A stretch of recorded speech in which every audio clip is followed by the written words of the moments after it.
Hey, good afternoon, everybody. This is the Two Old Farts coming at you. I'm Chuck. I'm Lou. I'd like to say I'm the better looking, but I don't feel like the better looking today. Well, I like your shirt. Yeah, together we stand, right? Yeah, that's from the tornado in 2011. Yeah. From the hurricane, tornado that went ripped through there and caused a lot of damage. Killed a few people. Yeah. Yeah, it's So just what's going on? You don't look like your usual chipper self. I don't feel good. My right shoulder is killing me. I don't know how I did it. I know I got about a 30-minute lecture from my primary care physician this past Monday, a week ago today. I think what happened is I was cutting some limbs out of a tree in the backyard, that oak tree in the backyard. Right. Of course, it was kind of high up. I was on an 8-foot ladder and I got a pole chainsaw. And I think I might have strained it. I don't know. He said it's inflamed, but my thumb and when I pitch those two together, I have very little strength at all. And if I stretch my arm and right down here in the forearm part like this, oh man, it's Right. like a real twinge, it just real sharp pinch type. Yeah. I know what you're talking about.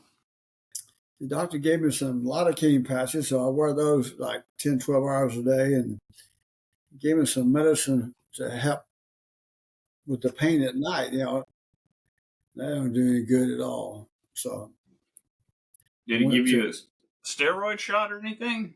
no. He said it's inflammation. He thinks it about 4 to 8 weeks and stuff like that. But so I have an appointment coming up next week, I think, for my back. So I said, send me a message. How about me seeing my back doctor about the shoulder? And so they said, no, you need to go take X-rays, and then we'll go from there. So 2.5 hours waiting because you just walk in, Right. uh, and and I understand a lot of it too is that wait time wasn't so much as people ahead of me as that the people who are already in the hospital, who are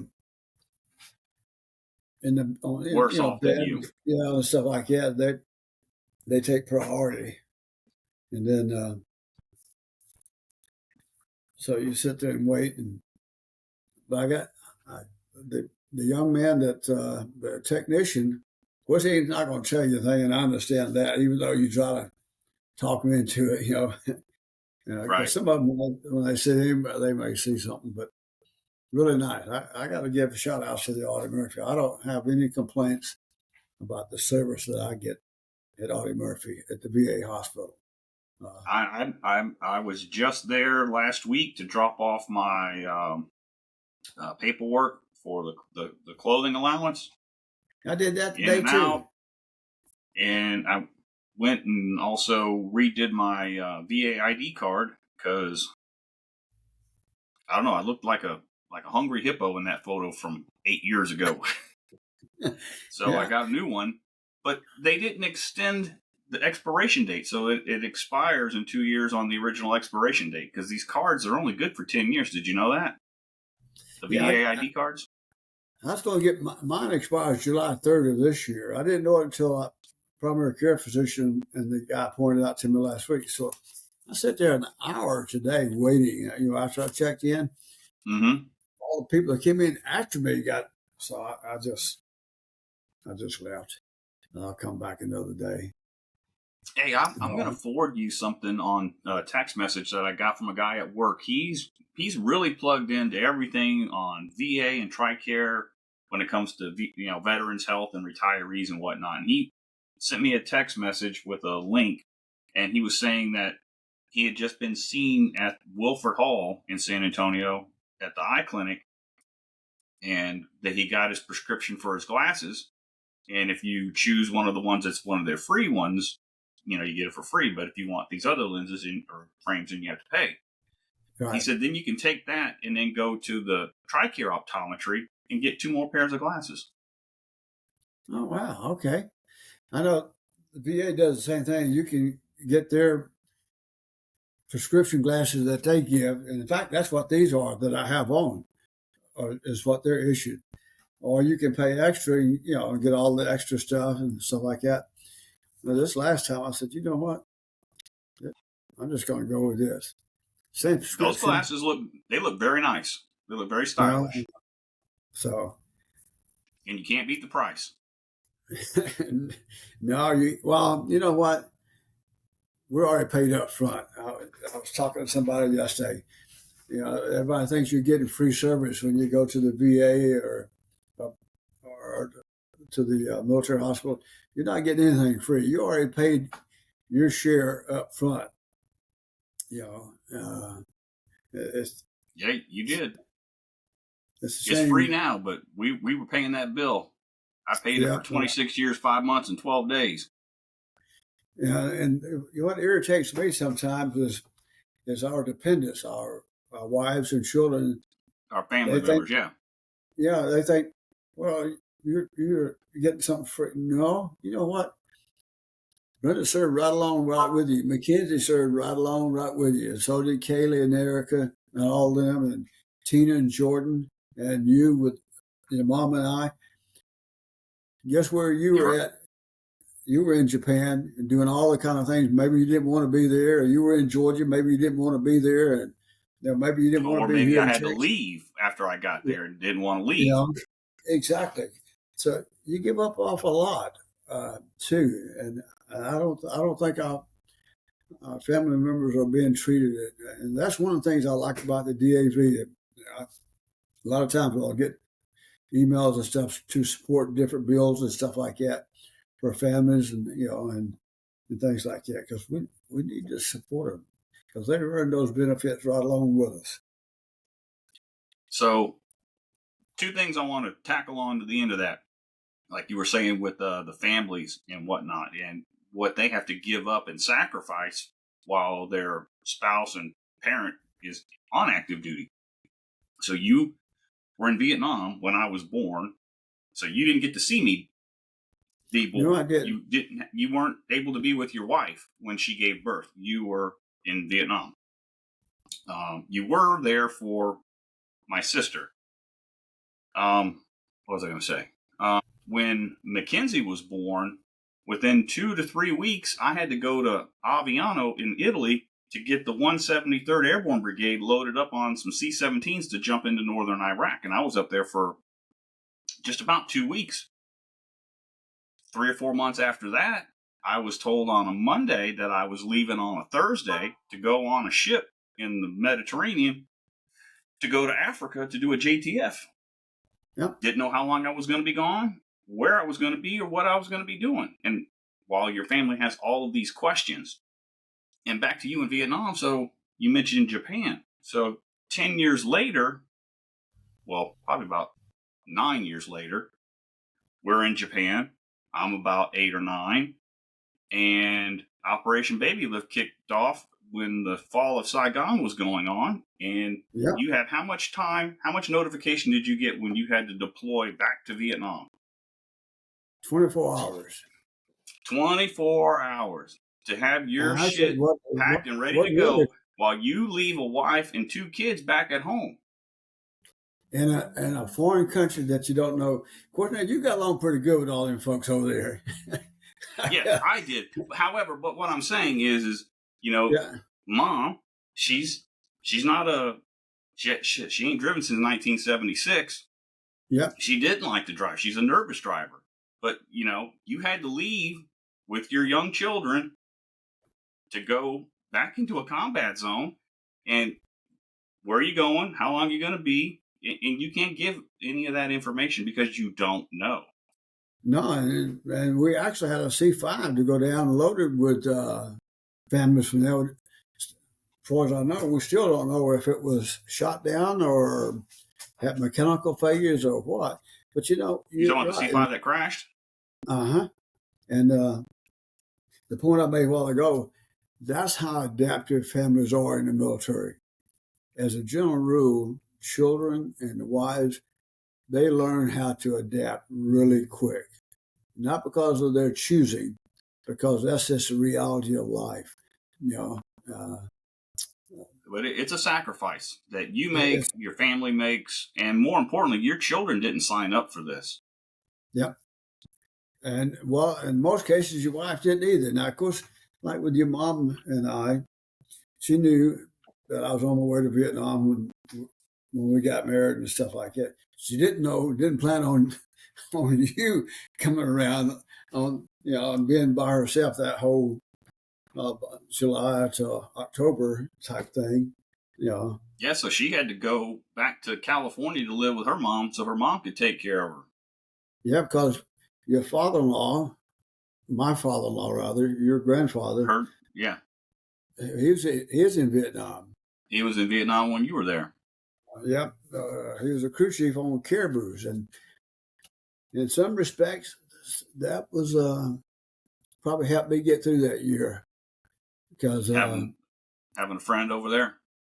Yep. And then they had one ship, they had one caribou that was stationed at Pleiku where I was at.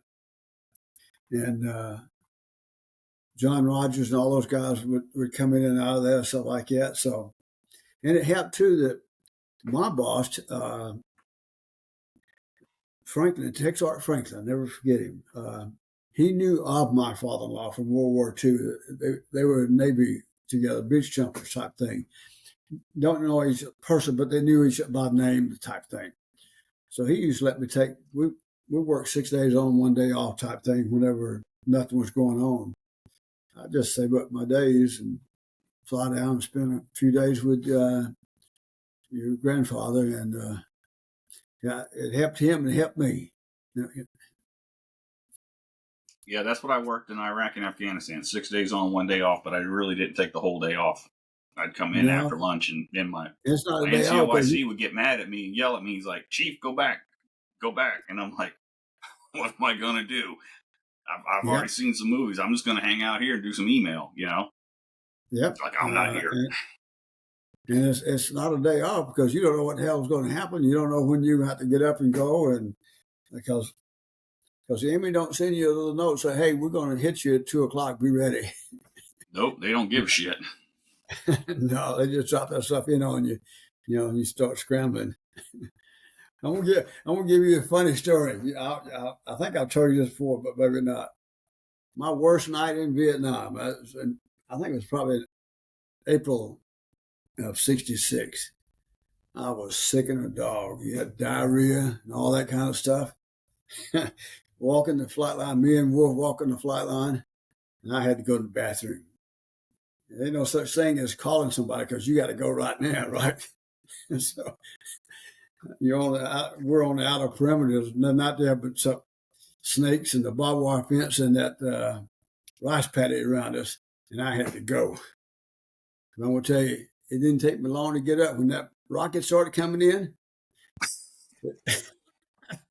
That stuff it stopped pretty quick. Yeah, that booty hole go like this to like that. Tighten up real quick, don't it? It just shut up pretty damn quick. I said, "Oh, Wolf, talk to me. What do you see out there, boy?" And if his ears perked up and he stopped, then you know you had stopped too. But that's the story. I don't know if I told you that before or not. I've heard that story a couple of times. But that's and I'm sure every service member that's over in Iraq, wherever, you got some type of funny story like that, along with all the bad ones.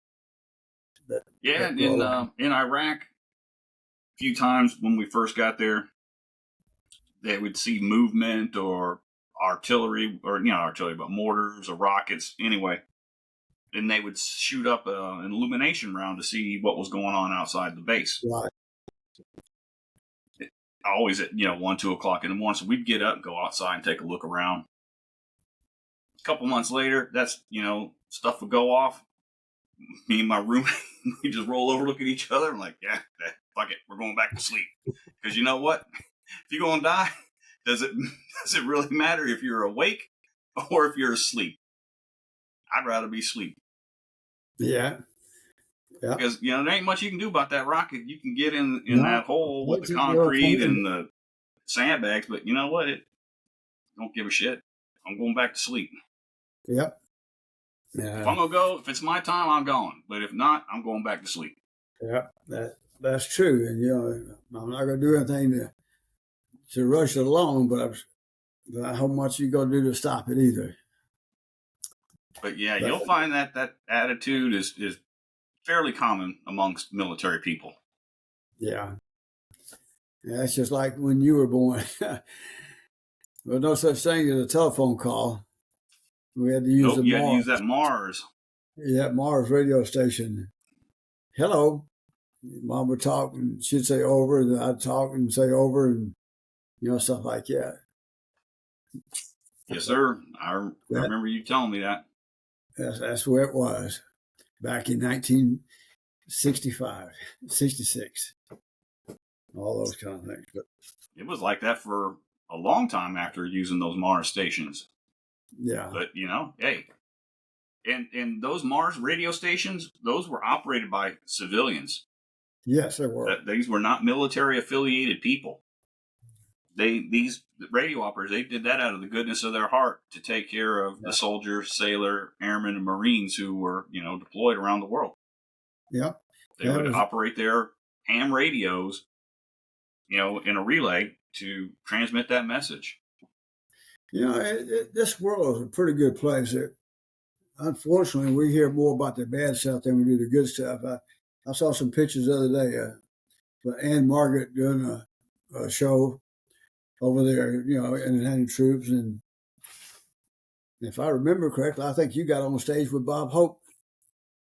You're in Japan. No, that was my sister. Yeah, your sister. Yep. And these entertainers. It was me who lost the autograph that she had gotten or you had gotten. I lost that thing. Yeah, but it's really nice of these movie stars and actors that they really do a lot for the troops and probably don't get as much of the thanks and acclimates. And when you go back and look at all these actors from the 50s and 60s and 70s, a good majority of them served in the military. Oh, almost all of the actors who were big in the 50s and 60s and 70s were all World War II veterans. Yep. Jimmy Stewart is a retired, brigadier general in the Air Force? Mm-hmm. Yep. Well, 2-star general. Brigadier or a major general. He was a 1 or 2 star. Yeah. And he served in Vietnam, Korea, and World War II as a pilot. Yep. Did you watch that series? Masters of the Air. Yeah. Did you see the documentary that followed up with it? Yeah, we did. That was really interesting. So that movie and a couple of Navy movies make me happy with my choice to be in the Army, because I could not have been in that B-17 flying straight, and there was nothing that pilot could do. He couldn't go up, he couldn't go down, he couldn't go left, he couldn't go right. He just had to stay right where he was, because everybody was supposed to be in that formation how they were, so that the guns on the ship would, have that interlocking field of fire so they could protect the rest of the flying fortresses from attack from the fighter aircraft. And one group that, to me, that doesn't get enough publicity is the Red Tails. And one of these days, when we go back to Alabama, we got to go to Tuscaloosa. Tuskegee. Tuskegee, yes. Well, we got to go to Tuscaloosa again too, but yeah, we got to go check it out. Tuskegee Airmen.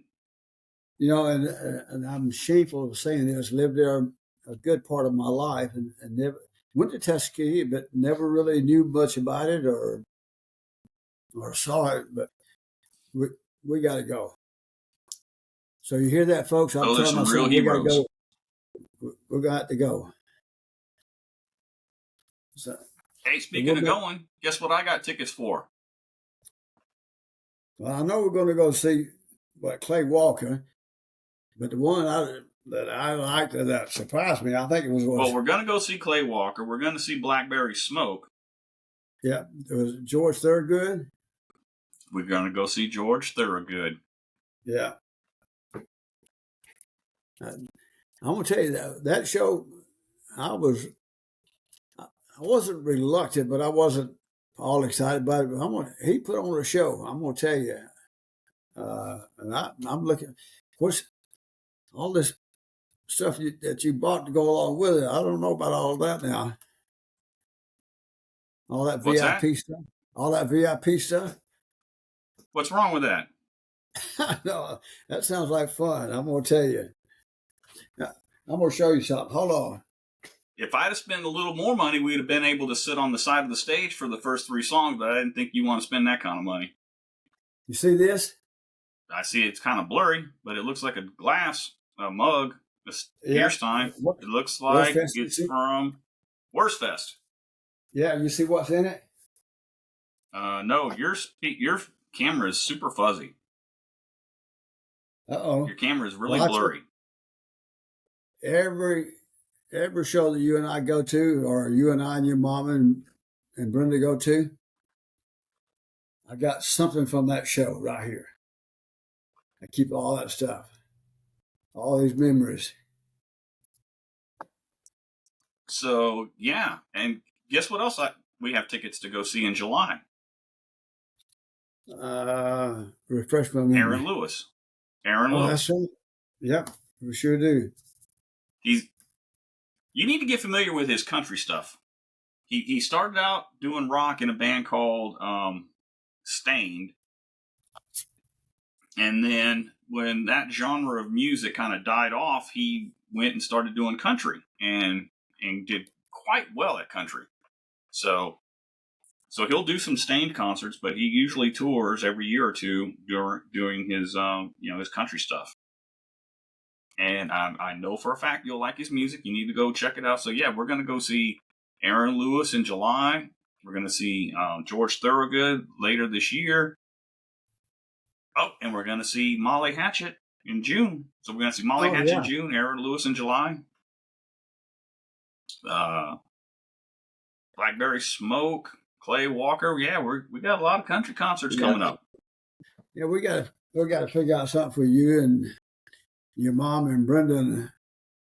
Go see her. I don't know. Go make a trip up. Mom and Brenda are coming to Clay Walker and Aaron Lewis and Blackberry Smoke, aren't they? Yeah, I think so. We got to make some trips up to the hill country. Yeah, when I finally get a weekend off. So speaking of weekends, everybody, sorry we did not record an episode on Sunday. Kind of lost track of time yesterday, so I'm like, I messaged my dad today. I'm like, we got to do it today. Then I had to stay late at work, so it kind of pushed it back. But where were you on Sunday? We're at the neighborhood Walmart there in Helotes. We're collecting donations. What were you doing there? We're collecting donations for all the veterans and fire victims up in Stinnett and Fritch in West Texas with the Smokehouse fire and all that up there. We had the fire captain in Fritch actually lost his life. He went into a burning building, and unfortunately he was able to make it out. And several other people lost their lives between the two little communities. So, and then Kathleen, who's one of our members of our DAV chapter, she asked us if we could maybe do something. So our chapter is donating some money to the Stinnett and the Fritch Volunteer Fire Department. And so we're raising money for those two, but they lost everything. And they need, to give you an example, somebody in the community bought a speaker. They needed a huge speaker inside their little firehouse, So somebody bought them one. So all the clothes, like the fire equipment clothes and stuff they wear, right? They had to buy that themselves. And what was nice, Sunday, we had the fire department from Helotes came over and helped us with the donations, collecting donations and stuff like that. We did pretty good. I'm not sure exactly what all we got out of it just yet, but we're going to either make a trip up there. I think Kathleen goes there in May, if not sooner, so we can donate it to those two organizations. Because it's going to go back to the community, what they do. The good thing is the fire is contained, but they lost a lot of homes up there and a lot of farms. And this is what, the second largest fire in U.S. history? Yep. So it spread all the way up into Oklahoma. So So if you guys, donate to the American Red Cross, look for any organization that is taking care of these firefighters and these families that have been displaced up in the Panhandle of Texas for the and just fire. one more note: that if you listen to us and you know somebody in the San Antonio area, we're going to be back at that neighborhood Walmart at 1560 in Shanefield on the 13th and 14th of April. That Friday, Saturday, and Sunday from 12 noon till about 3 or 4.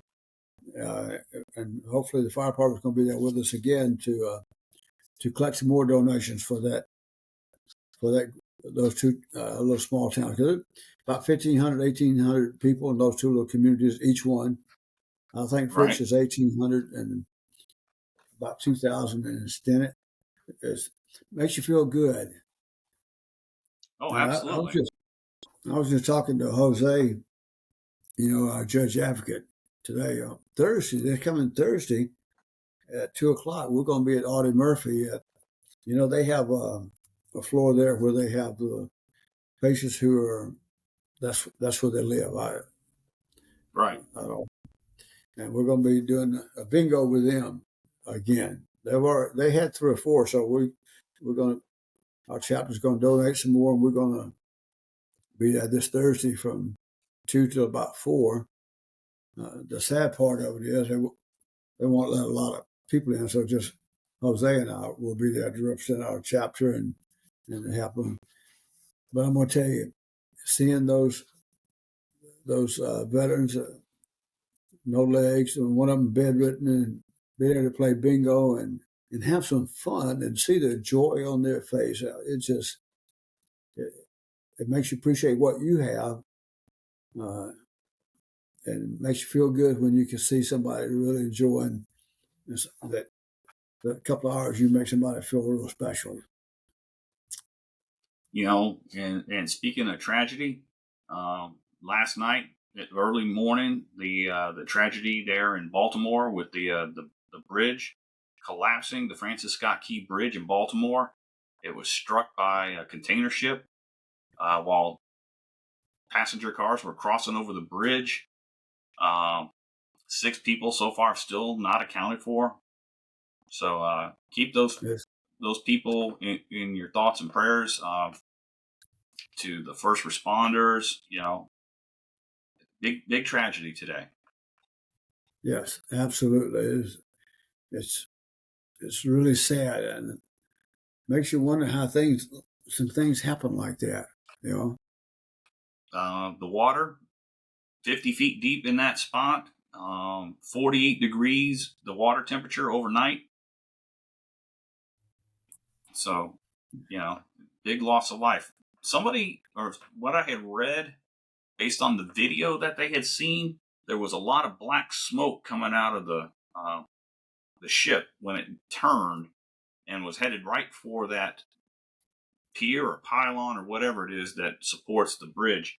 So they're right? suspecting, from what I read, that there was engine failure or something along those lines that Yeah, caused, them to lose it's control of the vessel. we gotta keep the families and first responders. It's just that's like Tunnel for Tower. I got to give them kudos. I really respect that organization because not only do they support veterans and their families, the first responders, firemen, fire department, police officers, and stuff like that. They help those families with what they do. And 96.1 cents out of every dollar goes back to helping those people. So it's really a good organization and what they do. And there's a lot of good organizations out there, but There are, and a lot of people need our help all the yes, time. Not just any tragedy. There are people just that fall through the cracks. My wife and I were just talking the other day, and she was reminding me that sometimes people are just a couple of paychecks away from homelessness. yes, So when you see somebody on the street, you know, I would hope that you give $1 or some change in their pocket. And if they're going to get drugs or with it, whatever, so be it. Yeah, you're absolutely right. Just like smoking, people always talk about people smoking, but your Uncle Ray and your Papa are really heavy smokers. If that's what makes them feel good, then that's their choice. It's none of your business. If you don't like it, don't be around it. But also, if it goes against your conscience to give them money because you think that they might spend it on drugs or alcohol, go to the neighborhood corner store and buy them some water, bag of chips, a hot dog, something. Absolutely. The other day at Subway, I just the fellow was sitting outside, so I just bought another one, and gave it to him. You know, he was very thankful and appreciated it. He didn't ask me for anything, but I could tell. So just give a little bit. And that same way with these minimum wage.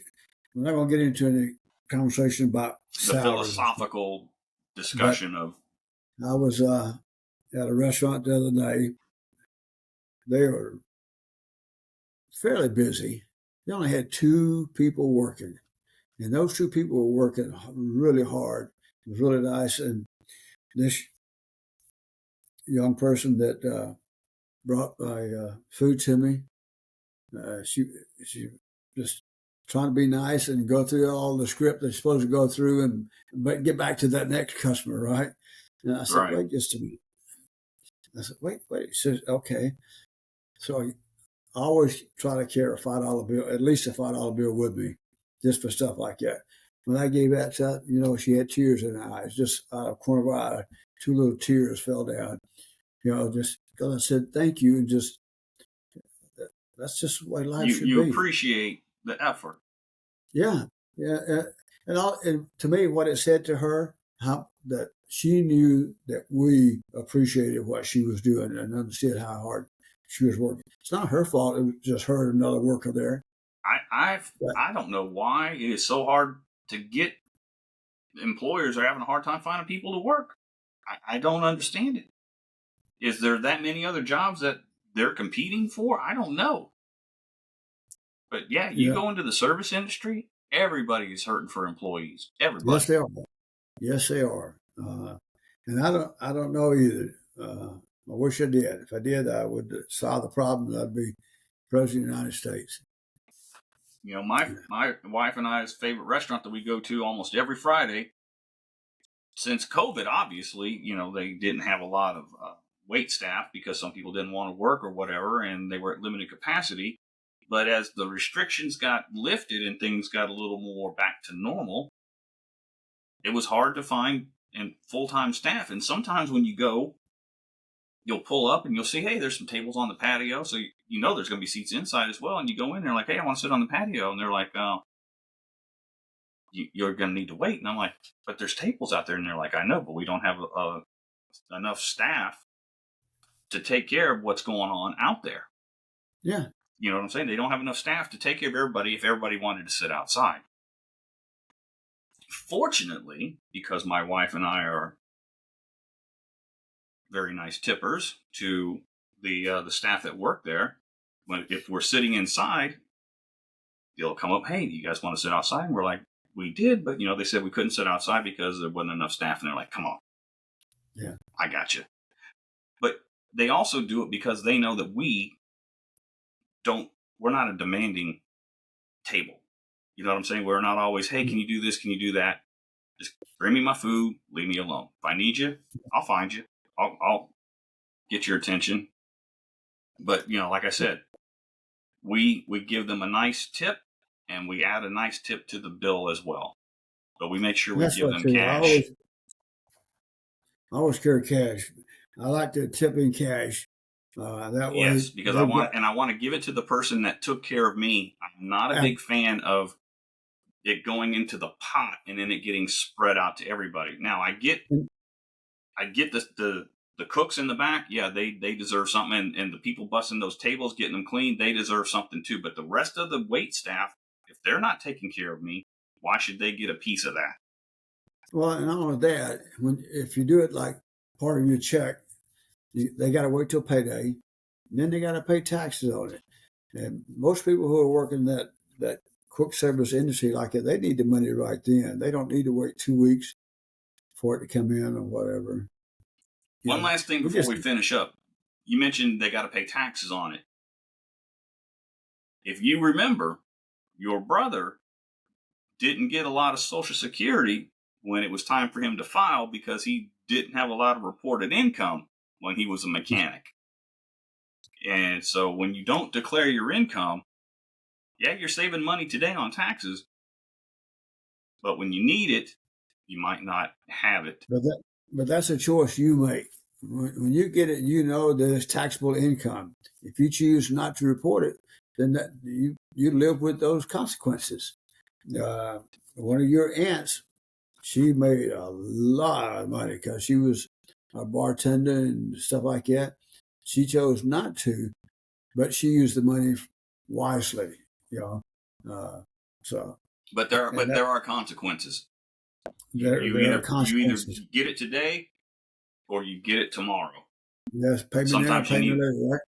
Yep, pay me now, pay me later. Because you know what? The government wants you to die broke. That's for damn sure. Well, it's almost time for us to go. We're about 37 minutes here now. Yeah, we didn't have a lot to talk about, but we did. We talk about family, friends, charity. Just take care of one another. Be thankful. Veterans, if you see a veteran, send them our way for help. Absolutely. One last little story. When I was at that particular restaurant I was telling you about, you're talking about sitting on a patio. There was a couple that came in and they went out to the patio. So the food was ready. They didn't have anybody to really take out. So I just walked out there and let them know the food was ready. Because he and I already started talking about Alabama and Texas and Oklahoma football and the SEC conference and all that kind of stuff. But just let him know his food was ready so it wouldn't sit there and get cold and those kind of things. Those are little things in life that we can do to make everybody's day just a little bit better. When we got ready to leave, he throws his hand up and waves, and I'm waving at him. I have no idea who the hell he is. He don't know who I am. But, just a couple of words is some real good conversation and just let him know, and he's having a good experience. He and his wife, lunch, and it's hot and fresh. And so it's the little things in life that count. Amen, brother. Amen. All right. We're at 38 minutes. We're a little over the mark. Just tell Aunt Carolyn not to get mad at us. Yeah, maybe one day we get her to call in and we can talk to her. All right, you got it, old fart. We keep talking about that, but we never practiced getting anybody to dial in on this contraption. I'm sure she could probably tell some. Hey, I got the cable right here. You plug it into my phone. We just got to make it work. All right. Well, all you right. have a Love good you, one. Dad. Give Mackenzie and Brenda and everybody, and tell Brenda's mom hello and give her a hug for us. All right. And y'all take care, everybody. God bless. We're pulling and praying for y'all during these difficult times. And keep listening to us. Spread the word. We're really thankful we have the 10 of you each week that download our podcast. Yes, we are. All right. Y'all take care. Have a good one. Love you, son. Love you, Dad. Bye. Bye.